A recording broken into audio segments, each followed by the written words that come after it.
అమరావతి అభివృద్ధి ధ్యేయంగా సింగపూర్ పర్యటన సాగిందని మంత్రి నారాయణ అన్నారు. అమరావతి అభివృద్ధిలో భాగమయ్యేందుకు సింగపూర్ సంస్థలతో పాటు అక్కడి ప్రభుత్వం సిద్ధంగా ఉందని మంత్రి నారాయణ తెలిపారు. అతి చిన్న దేశాలుగా ఉన్న మలేషియా వంటి దేశాల్లో అద్భుతమైన పరిపాలన జరుగుతోందన్నారు. ఆ దేశాల్లో ఉన్న అద్భుతమైన పరిపాలనను ఇక్కడ అమలు పరిచేందుకు సాధ్యాసాధ్యాలను పరిశీలిస్తామంటున్న మంత్రి నారాయణతో మా ప్రతినిధి Harikishan face to face. Singapore పర్యటనను ముగించుకొని ఆంధ్రప్రదేశ్కు చేరుకున్నారు మున్సిపల్ శాఖ మంత్రి నారాయణ. మరి ఆ పర్యటన విశేషాలు తెలుసుకునే ప్రయత్నం ఒకసారి చేద్దాం.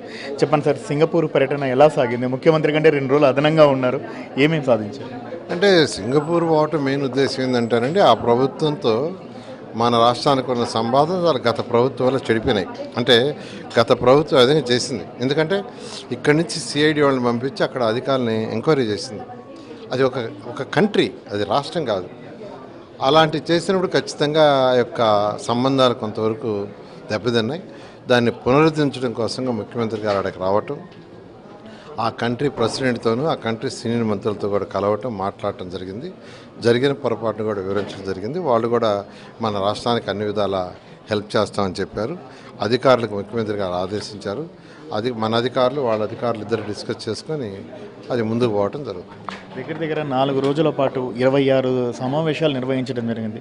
ఈ సమావేశాల సారాంశం అంటే ఏం చెప్తారు? అంటే అనేక ఇండస్ట్రీస్, పోర్టుకు సంబంధించిన వాళ్ళు కానీ, ఎయిర్పోర్ట్లు కానీ, డిఫరెంట్ కంపెనీస్ వాళ్ళతో యాక్చువల్గా ముఖ్యమంత్రి గారు అంటే మన ఇండియన్స్వి అక్కడ ఎస్టాబ్లిష్ అయిన వాళ్ళు, ఆ కంట్రీ లేదా ఇతర కంట్రీల నుంచి అక్కడ ఎస్టాబ్లిష్తో వాళ్ళందరితో యాక్చువల్గా అనేక సమస్యలు పెట్టి వాళ్ళందరినీ ఇన్వైట్ చేయడం జరిగింది. అంతేకాకుండా విశాఖపట్నంలో జరిగే దానికి కూడా ఇండస్ట్రియల్ మీటింగ్ కూడా రమ్మన్నారు. ఈ లోపల అధికారులను వాళ్ళతో కరస్పాండెన్స్ చేసి వాళ్ళందరూ ఇక్కడికి వచ్చేదిగా చేయడం జరుగుతుంది. ఏదైనా కొంత సమయం పడుతుంది. కొంత సమయంలో ఖచ్చితంగా అనేక మంది ఈ రాష్ట్రానికి రావడం జరుగుతుంది. 2014 నుంచి 19లో అప్పుడున్నటువంటి టీడీపీ ప్రభుత్వంతో సంయుక్తంగా ఉన్నటువంటి సింగపూర్లో సంస్థకు సంబంధించినటువంటి అవినీతి జరిగిందని చెప్పేసి కూడా ఆరోపణలు చేయడం, దాని మీద ఎంక్వైరీకి కూడా వెళ్ళడం జరిగింది. సో ఇప్పుడున్నటువంటి పరిస్థితుల్లో ఆ టర్మ్స్ అనేవి అలాగే కంటిన్యూ అవుతాయని చెప్పి భావిస్తున్నారా? అందుకని 2014-19లో స్విచ్ ఛాలెంజ్ మెథడ్లు ఏదైతే ఆ యొక్క కంపెనీలు, మన కంపెనీలు, గవర్నమెంట్ యొక్క షేర్ ఎక్కువ ఉండే కంపెనీలు మన గవర్నమెంట్ కలిసి ఒక అండర్స్టాండింగ్తో ముందుకు పోతుంటే స్విచ్ ఛాలెంజ్ మెథడ్లో పోయింది. టెండర్, అది స్విచ్ ఛాలెంజ్ టెండర్. కానీ దాని మీద ఎంక్వైరీ చేశారు అక్కడ.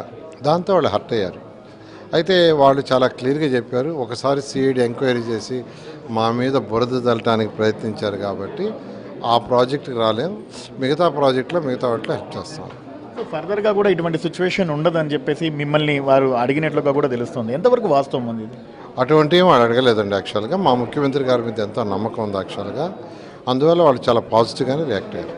అమరావతికి సంబంధించినటువంటి అభివృద్ధి భాగంగా మీరు సింగపూర్ అయితేనే, మలేషియా అయితే ఇవన్నీ కూడా పర్యటించారు. సో అవి ఏవి ఇక్కడ ఇంప్లిమెంట్ చేయబోతున్నారు? అంటే యాక్చువల్గా that is a well developed country. చిన్నదైనా యాక్చువల్గా చాలా డెవలప్డ్ కంట్రీ. వాళ్ళ బెస్ట్ ప్రాక్టీస్ ఎన్నో ఉన్నాయి యాక్చువల్గాను. గ్రీన్ కావచ్చు, బ్లూ కావచ్చు, రోడ్స్ కావచ్చు, డ్రైన్స్ కావచ్చు, పబ్లిక్ సంబంధించినవి. అదేవిధంగా మలేషియాలో పుత్రజయ అని ఒక క్యాపిటల్ డెవలప్ చేశారు 2001లో. దాన్ని 2016లో నేను విజిట్ చేశాను. అయితే అప్పటికిప్పటికి ఏమైనా డెవలప్మెంట్ అనే దాని విషయం మీద పోవటం, పుత్రజయాన్ని స్టడీ చేశానండి యాక్చువల్గా. అయితే అక్కడ ఏంటంటే వాళ్ళు కూడా మన ముఖ్యమంత్రి గారు ఏ విధంగా అయితే ఎకనామిక్ యాక్టివిటీ అనేది క్యాపిటల్ సిటీ డెవలప్ కాదని ఈరోజు ఒక ఎయిర్పోర్టు, ఒక ఇంటర్నేషనల్ స్పోర్ట్స్ సిటీ, అదేవిధంగా స్మార్ట్ ఇండస్ట్రీస్ పెట్టాలన్నారు. అట్లా వాళ్ళు యాక్చువల్గా అక్కడ కొంత డెవలప్ చేశారు. సైబర్ టవర్స్ అని, ఆ విధంగా ఐటీ అవన్నీ స్టడీ చేయడం జరిగింది. వాటిని యాక్చువల్గా ఆ యొక్క నాలెడ్జ్తో ఇక్కడ కొంత మనం ఇంప్లిమెంట్ చేయడం జరుగుతుంది. ప్రస్తుతం రాజధానిలో అమరావతికి సంబంధించి నిర్మాణ పనులు ఏ రకంగా సాగుతున్నాయి? మరోవైపు రాజధాని రైతులు మిమ్మల్ని కలవాలన్నటువంటి యోచనలో ఉన్నారని చెప్పి తెలుస్తుంది. సో దానికి సంబంధించి ఖచ్చితంగా అండి, జేఏసీ ఏదైందో వాళ్ళు యాక్చువల్గా కలవాలన్నారు. రేపు రమ్మన్నారు. యాక్చువల్గా రేపు కలవటం జరుగుతుంది. ఏ సమస్య ఉన్నా వాళ్ళతో డిస్కస్ చేసి సాల్వ్ చేయడం జరుగుతుంది. Thank you sir.